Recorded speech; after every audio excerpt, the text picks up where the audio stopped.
India voice, आपकी सोच, आपकी आवाज। नमस्कार, आप देख रहे हैं इंडिया वॉइस और मैं हूं आपके साथ पुष्पेंद्र चौधरी। बुलेटिन की शुरुआत करेंगे। प्रधानमंत्री नरेंद्र मोदी ने देशवासियों से अपील करते हुए ईंधन की बचत, सार्वजनिक परिवहन के अधिक उपयोग और वर्क फ्रॉम होम व्यवस्था को अपनाने का आग्रह किया है। उन्होंने कहा कि मौजूदा वैश्विक संकट और पश्चिम एशिया में तनाव को देखते हुए विदेशी मुद्रा बचाना बेहद जरूरी है। पीएम मोदी ने नागरिकों से गैर जरूरी खरीदारी, खासकर सोने की खरीद और विदेश यात्राओं से बचने की अपील की है। इस अपील को लेकर बीजेपी के नेताओं ने समर्थन जताया है और इसे देश हित में उठाया गया कदम बताया है। सरकार का मानना है कि इन उपायों से आर्थिक दबाव को कम करने में मदद मिलेगी। प्रधानमंत्री नरेंद्र मोदी ने रविवार को नागरिकों से ईंधन बचाने, सार्वजनिक परिवहन का उपयोग करने, वर्क फ्रॉम होम की व्यवस्था को फिर से शुरू करने, गैर जरूरी वस्तुओं की खरीदारी और विदेश यात्राओं से बचने की अपील की। दरअसल पीएम मोदी ने तेलंगाना के सिकंदराबाद में एक जनसभा को संबोधित किया, जिसमें उन्होंने मिडिल ईस्ट में जारी जंग के असर को लेकर कई अहम बातें कही। उन्होंने पश्चिम एशिया में चल रहे युद्ध से उत्पन्न वैश्विक संकट से निपटने के लिए विदेशी मुद्रा को बचाने पर जोर दिया। प्रधानमंत्री नरेंद्र मोदी ने कहा कि वर्तमान स्थिति में देश को विदेशी मुद्रा की बचत पर भी विशेष ध्यान देना चाहिए। पेट्रोल, डीजल पूरी दुनिया में बेहद महंगे हो गए हैं, इसलिए ईंधन बचना और इस तरह पेट्रोल और डीजल खरीदने पर खर्च होने वाली विदेशी मुद्रा को बचाना हमारी जिम्मेदारी है। साथियों, आज जो संकट है उसमें हमें विदेशी मुद्रा बचाने पर भी बहुत जोर देना होगा, क्योंकि दुनिया में पेट्रोल डीजल इतना ज्यादा महंगा हो गया है, पहले से कई गुना ज्यादा कीमतें बढ़ गई है। तो हम सबका दायित्व है कि पेट्रोल डीजल की खरीद पर जो विदेशी मुद्रा खर्च होती है, पेट्रोल डीजल बचाकर हमें वो मुद्रा भी बचानी है। पीएम मोदी की अपील का बीजेपी नेताओं ने समर्थन किया है। बीजेपी नेताओं का कहना है कि पीएम मोदी ने जो कहा है सही कहा है। अभी विश्व की स्थिति ठीक नहीं है। युद्ध चल रहा है अमेरिका, ईरान और इजराइल के बीच, जो महीनों से उसमें कई देश भी, जिसके कारण पेट्रोलियम पदार्थों का, ऊर्जा का दिक्कत हो रहा है। इसके कारण प्रधानमंत्री जी ने आग्रह किया है कि लोग घर में बैठ के काम करें, सोना नहीं खरीदें, पेट्रोलियम का कम से कम उपयोग करें। ये अच्छी बात है। माननीय प्रधानमंत्री जी स्वयं ने देश के लोगों से आह्वान किया है। माननीय प्रधानमंत्री जी ने चिंता जाहिर किया है। लगातार युद्ध चल रहा है, पूरे देश में इसके असर हैं और कई तरह की समस्याओं से, संकट से राष्ट्र निकले, उसके लिए प्रयास कर रहे हैं प्रधानमंत्री जी। कोरोना का भी काल आया था तो संकट का माहौल था, सब लोगों ने इससे अपील किया है और वही अपील आज भी संकट का ही वक्त है। निश्चित है कि जहाँ युद्ध हो रहा है तो युद्ध के दौरान आसपास के देशों में तो प्रॉब्लम होती है, तो उस स्थिति में प्रधानमंत्री जी ने जो अपील किया है सही अपील किया है। देखिए, ये देश जो चल रहा है ग्लोबल वार, खास करके ईरान वाला जो इशू है, और आप जानते हैं कि बहुत बड़ा जो ऑयल का, गैस का मूवमेंट है वो उस मार्ग से होता है। लेकिन सरकार का, भारत सरकार का, प्रधानमंत्री जी खास करके जो रेगुलर मॉनिटरिंग था, जो कोई मेजर क्राइसिस यहाँ नहीं हुआ। आप सब जानते हैं कि आज भी तेल का प्राइस या एलपीजी जो है लोगों को आराम से मिल रहा है। ये शेयर मैनेजमेंट था, लेकिन जितना बड़ा क्राइसिस है, जितने लंबे टाइम से चल रहा है, वो बहुत ही मुश्किल काम था। अब प्रधानमंत्री जी ने अपील किया है तो बिल्कुल सबको मानना चाहिए। बता दें कि ईरान के साथ अमेरिका और इजराइल की जंग के बीच शेयर बाजार से लेकर कच्चे तेल, सोने, चांदी और रुपए तक हर चीज में भारी अस्थिरता देखी जा रही है। अमेरिका, इजराइल और ईरान युद्ध की वजह से भू राजनीतिक तनाव के कारण दुनिया में अस्थिरता बढ़ रही है। ऐसे समय में निवेशक जोखिम उठाने की बजाय पारंपरिक संपत्तियों में निवेश कर रहे हैं। विश्व युद्ध के चलते पीएम मोदी ने देशवासियों से यही अपील की है। ऐतिहासिक सोमनाथ मंदिर की पुनर्स्थापना के 75 वर्ष पूरे होने पर भव्य सोमनाथ अमृत महोत्सव का आयोजन किया गया। इस अवसर पर प्रधानमंत्री नरेंद्र मोदी ने विशेष पूजा अर्चना में भाग लिया। कार्यक्रम के दौरान पीएम मोदी ने 11 तीर्थ स्थलों से लाए गए पवित्र जल से कुंभाभिषेक किया और ध्वजारोहण भी संपन्न हुआ। उन्होंने इस अवसर पर स्मारक डाक टिकट और सिक्का भी जारी किया। इसके बाद चेतक हेलीकॉप्टर से मंदिर परिसर पर पुष्प वर्षा की गई, जिससे पूरा वातावरण आध्यात्मिक और भव्य हो उठा।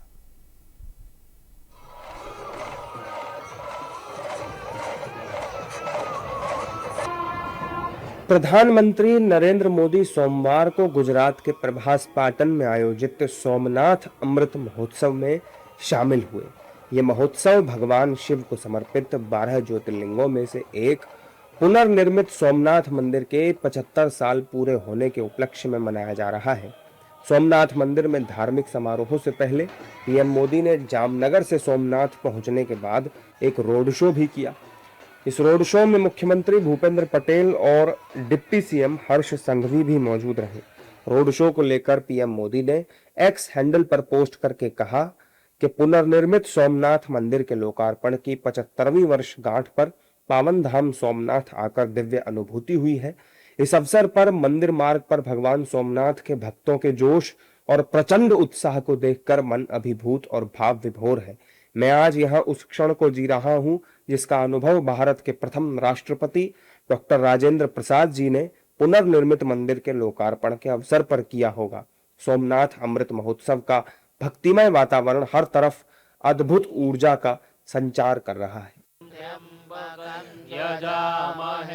इस अवसर पर देश भर के 11 तीर्थ स्थलों से लाए गए पवित्र जल से भगवान सोमनाथ का कुंभाभिषेक किया गया और मंदिर में विशेष पूजा अर्चना भी की गई। वैदिक मंत्रोच्चार के बीच औपचारिक रूप से ध्वजारोहण और पारंपरिक धार्मिक अनुष्ठान भी किए गए। मंदिर परिसर में पारंपरिक रीति रिवाजों के बीच पूजा संपन्न हुई, जिससे वातावरण पूरी तरह भक्तिमय हो गया। ओम नमस्ते रुद्रमन्यौतोतै खवे नमः बाहुभ्यामुतते नमः जाते रुद्र शिवा तनुरघोरा पापकाशिनी तया नत्तन्वा सन्तमया गिरिशन्ता विजाकसेः यामिखों गिरिशन्तास्ते बिभृगतवे शिवाङ्गे रित्रताङ्कुर्माय गोसेः पुरुखं जगतः शिवेन च हत्वा गिरिशाच्छा वदामसि तथा नः सर्वमिज्झागदयस्मगोसुमनाशतः। ध्वजारोहण कार्यक्रम के दौरान मंदिर प्रशासन और स्थानीय श्रद्धालुओं में विशेष उत्साह भी देखने को मिला। प्रधानमंत्री के इस दौरे को धार्मिक आस्था और भारतीय संस्कृति से जुड़ा महत्वपूर्ण संदेश माना जा रहा है। बोलो हर हर महादेव, भगवान सोमनाथ की। अक्षर वाई इस भव्य आयोजन का एक प्रमुख आकर्षण भारतीय वायुसेना की सूर्य किरण एरोबेटिक टीम का विशेष हवाई प्रदर्शन भी रहा। 6 हॉक MK-132 विमानों ने सोमनाथ मंदिर के ऊपर करतब दिखाकर वहां मौजूद श्रद्धालुओं और दर्शकों को रोमांचित कर दिया। कुंभाभिषेक और ध्वजारोहण के बाद एक चेतक हेलीकॉप्टर से मंदिर पर फूलों की वर्षा भी की गई। वायुसेना की सूर्य किरण टीम ने मंदिर के ऊपर 15 मिनट का हवाई करतब प्रदर्शित किया। सोमनाथ मंदिर में भव्य एयर शो का आयोजन भी किया गया, जिसे पीएम मोदी ने भी देखा।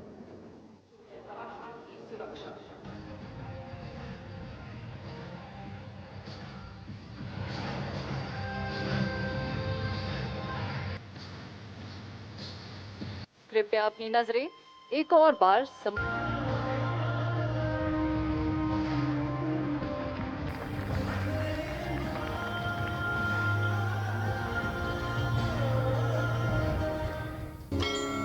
आजादी के बाद भगवान शिव के प्रथम ज्योतिर्लिंग सोमनाथ मंदिर के पुनर्निर्माण के 75 साल पूरे होने पर सोमनाथ मंदिर में 4 दिवसीय अमृत महोत्सव 8 मई को शुरू हुआ था। जाहिर है कि सोमनाथ मंदिर को देश की सनातन विरासत के पुनर्जागरण का प्रतीक माना जाता है।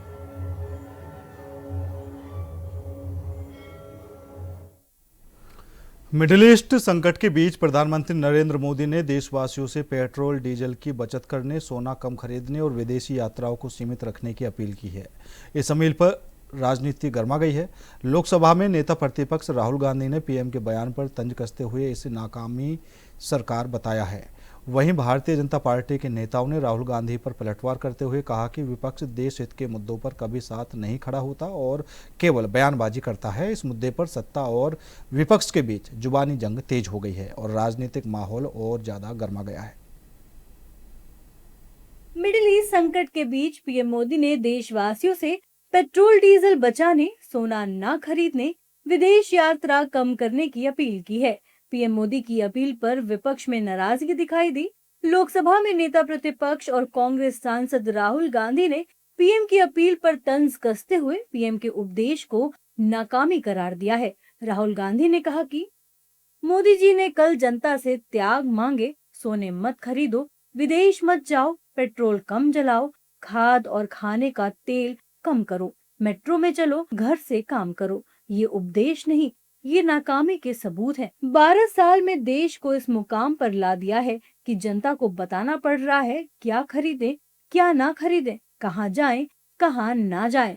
हर बार जिम्मेदारी जनता पर डाल देते हैं ताकि खुद जवाबदेही से बच निकलें। बीजेपी नेताओं ने राहुल गांधी के बयान पर करारा जवाब देते हुए साफ कहा है कि वो देश हित में कभी बात ही नहीं कर सकते। मिडिल ईस्ट जंग क्या मोदी जी ने कराई है? उनसे आप क्या अपेक्षा करता है?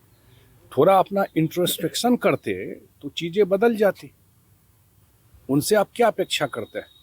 आज इस हालत में पहुंचे हैं। बंगाल में कितना सीट जीता है? पहले तो था कि स्कॉर्पियो में उनका एमएलए बैठेगा, अब तो एक बाइक पे भी 2 उनका एमएलए चल के बंगाल वाला निकल जाएगा। काहे हाल हुआ है इस पार्टी का? ये इन्हीं के वजह से हुआ है। वो कटे हुए हैं। ये प्रॉब्लम ग्लोबल प्रॉब्लम है। ये मोदी जी की झगड़ा करवा दिया है क्या ईरान अमेरिका का? इनको कुछ समझ में आता नहीं है। तो अगर प्रॉब्लम है और क्राइसिस है तो वो मैनेजमेंट सरकार का काम का है नहीं। उनको धन्यवाद देना चाहिए प्रधानमंत्री को, इतना रिमार्केबल मैनेजमेंट है। शायद राहुल गांधी को देश का इतिहास नहीं मालूम है। नरेंद्र मोदी देश और दुनिया में एक सफल राजनेता हैं। कोरोना ने उसका उदाहरण दिया है। लेकिन मैं राहुल गांधी से पूछना चाहता हूं, क्या 1962 में चाइना की लड़ाई में नेहरू जी फेल्योर थे?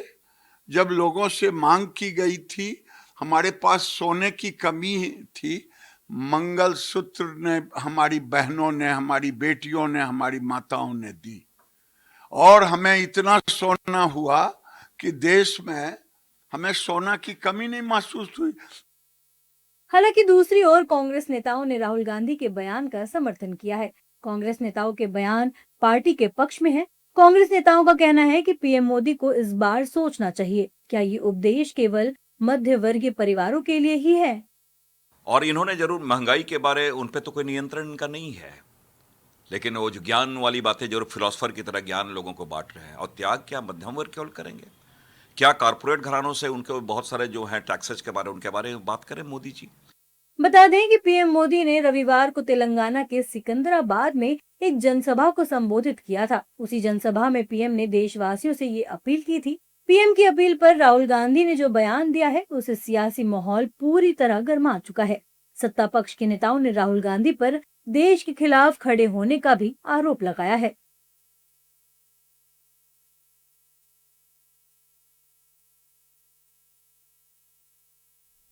फिलहाल रुकेंगे छोटे से ब्रेक के लिए। ब्रेक के बाद खबरों का सिलसिला लगातार जारी है। ब्रेक के बाद एक बार फिर आप सभी का स्वागत है। बढ़ेंगे अगली खबर की ओर। सपा नेता आजम खान को शत्रु संपत्ति मामले में बड़ी राहत मिली है। एमपी एमएलए स्पेशल कोर्ट ने उनके खिलाफ बढ़ाई गई 3 धाराओं में जमानत अर्जी मंजूर कर ली है। यह मामला जौहर ट्रस्ट और शत्रु संपत्ति से जुड़ा है, जिसमें रिकॉर्ड रूम में कथित फर्जीवाड़े और दस्तावेजों में छेड़छाड़ के आरोप लगाए गए थे। हालांकि अदालत से राहत मिलने के बावजूद आजम खान फिलहाल जेल से बाहर नहीं आ पाएंगे, क्योंकि वे पहले से ही अन्य मामलों में सजा काट रहे हैं। उनके साथ उनके बेटे अब्दुल्ला आजम खान भी पैन कार्ड केस में सजा भुगत रहे हैं। अदालत दोनों को पहले ही 7-7 साल की सजा सुना चुकी है।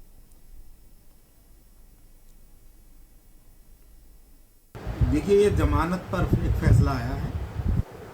पहले से इस मामले में 420, 468 और 120 बी की हद तक मोहम्मद आजम खान का नाम था। उस मामले में ट्रायल कोर्ट से जमानत पर थे। दौरान मुकदमा इसमें फर्दर पुनः विवेचना हुई, फर्दर इन्वेस्टिगेशन, उसमें धारा 467, 471, 201 आईपीसी की वृद्धि की गई। उन बढ़ी हुई धाराओं में माननीय विशेष न्यायाधीश एमपीएमएलए कोर्ट रामपुर में जमानत अर्जी लगाई गई थी, जो माननीय न्यायालय द्वारा मंजूर की गई है। ये मामला शत्रु संपत्ति के रिकॉर्ड के खुर्द-बुर्द करने से जुड़ा हुआ था, जो इसकी एफआईआर 9/5/2020 को मोहम्मद फरीद जो रिकॉर्ड कीपर हैं रेवेन्यू के रिकॉर्ड रूम के, उन्होंने सैयद आफाक अहमद एवं अज्ञात के खिलाफ कराई गई थी। बाद में जौहर ट्रस्ट के मेंबर्स के नाम आए और मोहम्मद आजम खान और अब्दुल्ला आजम खान साहब का नाम भी इसमें आया था।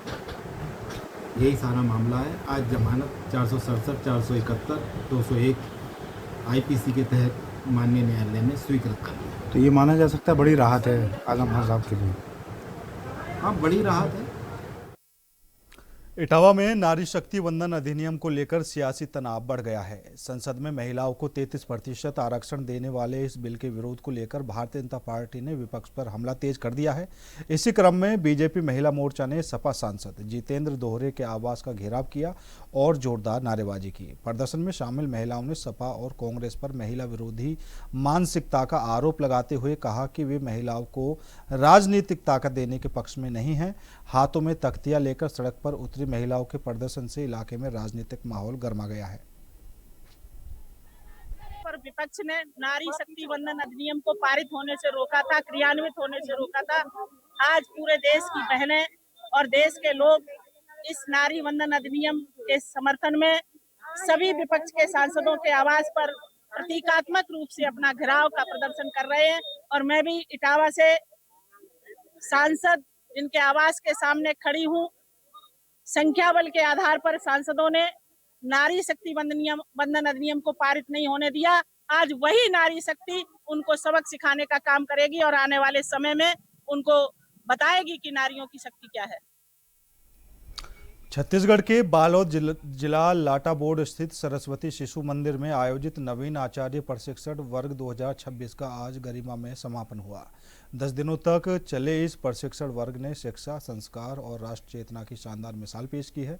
समापन समारोह में छाया विधायक राकेश यादव मुख्य अतिथि के रूप में शामिल हुए। कार्यक्रम में योगाचार्य रवि पांडे, पूर्व मंडल अध्यक्ष तेज प्रकाश मंडावी, पालक ठाकुर और अन्य जनप्रतिनिधियों की उपस्थिति रही। मंच से वक्ताओं ने कहा कि शिक्षक समाज की दिशा और भविष्य तय करने वाला व्यक्तित्व होता है। इस वर्ग में जिले के 5 विकास खंडों के 28 विद्यालयों से आए 65 शिक्षार्थियों ने भाग लिया। प्रशिक्षण के दौरान अनुभवी प्रशिक्षकों और समन्वयकों का सतत मार्गदर्शन मिला।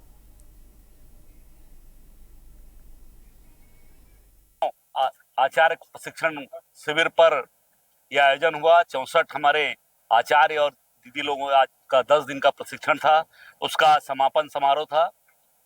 इसमें हमारे ग्राम भारती द्वारा विद्यालय जो संचालित होते हैं ग्रामीण क्षेत्रों में, उनमें जिन नए आचार्यों की नियुक्ति हुई है उनका 10 दिन का प्रशिक्षण होता है।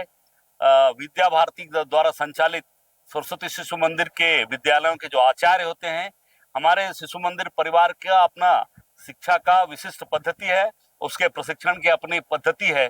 उसके लिए हम अपने आचार्य और दीदी लोगों का प्रशिक्षण दे रहे थे ताकि हमारे भैया बहनों को आज के हिसाब से हम प्रशिक्षित कर सकें। उसके लिए महत्वपूर्ण कार्यक्रम जो है विद्या भारती द्वारा आयोजित था। 10 दिवसीय नवीन आचार्य प्रशिक्षण वर्ग में हम ऐसे आचार्य दीदियों का प्रशिक्षण कराते हैं जो विद्यालय में 1 वर्ष या 2 वर्ष कार्य किए रहते हैं या अपने नए आचार्य बनने के लिए आते हैं। उनका प्रशिक्षण 5 आधारभूत विषय शारीरिक शिक्षा, योग शिक्षा, संगीत शिक्षा, संस्कृत शिक्षा में नैतिक शिक्षा के माध्यम से उनको जो है शिक्षा प्रदान करते हैं। इसी प्रकार से हमारा शैक्षिक विषय में हिंदी, गणित, अंग्रेजी एवं पर्यावरण इस प्रकार की शिक्षा प्रदान किया जाता है। शारीरिक दृष्टि से समता, योग और नियुद्ध, डम्बल्स, योग चाप के माध्यम से हम भैया बहनों के सर्वांगीण विकास के लिए शारीरिक शिक्षा का भी प्रदर्शन कराते हैं। यह प्रशिक्षण वर्ग में हमारा पूर्णता वासी रहता है और प्रातः जागरण 4 बजे से लेकर के 10 बजे रात्रि दीप नवान तक हनुमान चालीसा तक संपन्न होता है। मेरठ के लिसाड़ी गेट इलाके में पुलिस ने बड़ी कार्रवाई करते हुए अवैध हथियार फैक्ट्री का पर्दाफाश किया है। एसएसपी के निर्देश पर हुई इस कार्रवाई में भारी मात्रा में तमंचे, कारतूस, अधबने हथियार और हथियार बनाने के उपकरण बरामद किए गए हैं। पुलिस ने मौके से 5 आरोपियों को गिरफ्तार किया है। जांच में सामने आया है कि आरोपी सोशल मीडिया और मोबाइल ऐप के जरिए ग्राहकों से संपर्क कर अवैध हथियारों की सप्लाई करते थे। देखिए हमारे संवाददाता शाहरुख सैफी की ये खास बातचीत। एसएसपी के आदेश पर अवैध शस्त्र फैक्ट्री का भंडाफोड़ किया गया है, जिसमें मौत बांटने वाले काले कारोबार का बड़ा खुलासा किया गया है। बताया जा रहा है कि रिसाड़ी गेट इलाके में लंबे समय से चलती आ रही अवैध शस्त्र फैक्ट्री को मेरठ एसओजी और स्थानीय पुलिस ने छापेमारी करते हुए भारी मात्रा में बने और अधबने उपकरण के साथ साथ अवैध शस्त्र का पूरा जखीरा बरामद किया है, जिसमें मेरठ के एसपी सिटी विनायक भोसले ने प्रेस वार्ता करते हुए जानकारी दी है कि ये लोग तमंचे की कीमत 2 से 2,500 और 3,000 में बेचा करते थे और पिस्टल की कीमत 15 से 20,000 इन लोगों ने रखी हुई थी। ये लोग सोशल मीडिया ऐप के जरिए जगह जगह हर जिलों में ये बात करते थे और उसके बाद वहाँ पे डीलिंग करते हुए वहाँ हथियार सप्लाई करते थे। अब एक शस्त्र जो है ये बड़ी फैक्ट्री पुलिस ने बरामद की है। पता ये भी जा रहा है कि लगातार रिसाड़ी गेट इलाके में गोली कांड बढ़ते जा रहे थे, तो कहीं ना कहीं अपराधियों पर अब अंकुश लग सकता है और इसमें 5 आरोपियों को गिरफ्तार भी किया है, जिसमें 5 आरोपियों को आपराधिक इतिहास भी बताया जा रहा है। पुलिस अब इनका नेटवर्क खंगालने में जुट गई है। कैमरामैन मोहसिन खान के साथ मैं शाहरुख सफी, इंडिया वॉइस मेरठ। मतलब एसएसपी मेरठ सर के द्वारा पिछले बार की भी जो हमारी ब्रीफिंग हुई थी उसमें भी हमने ये बात कही थी, जो लगातार युवक की ये बात आती है तमंचा या फिर पिस्टल अवैध हथियार का लहराते हुए वीडियो या फिर अपने पास उनके द्वारा ये अवैध असला रखने वाली बात सामने आती है। इसके साथ में ये बात भी बहुत बार सामने आती है कि किसी नोकझोंक द्वारा उनके द्वारा या हवाई फायर या फिर किसी कोई चोटिल होने की भी संभावना होती है, चोटिल भी हो जाते हैं। फिलहाल मेरे साथ इस बुलेटिन में इतना ही। बाकी देश और दुनिया की तमाम खबरों के लिए देखते रहिए इंडिया वॉइस।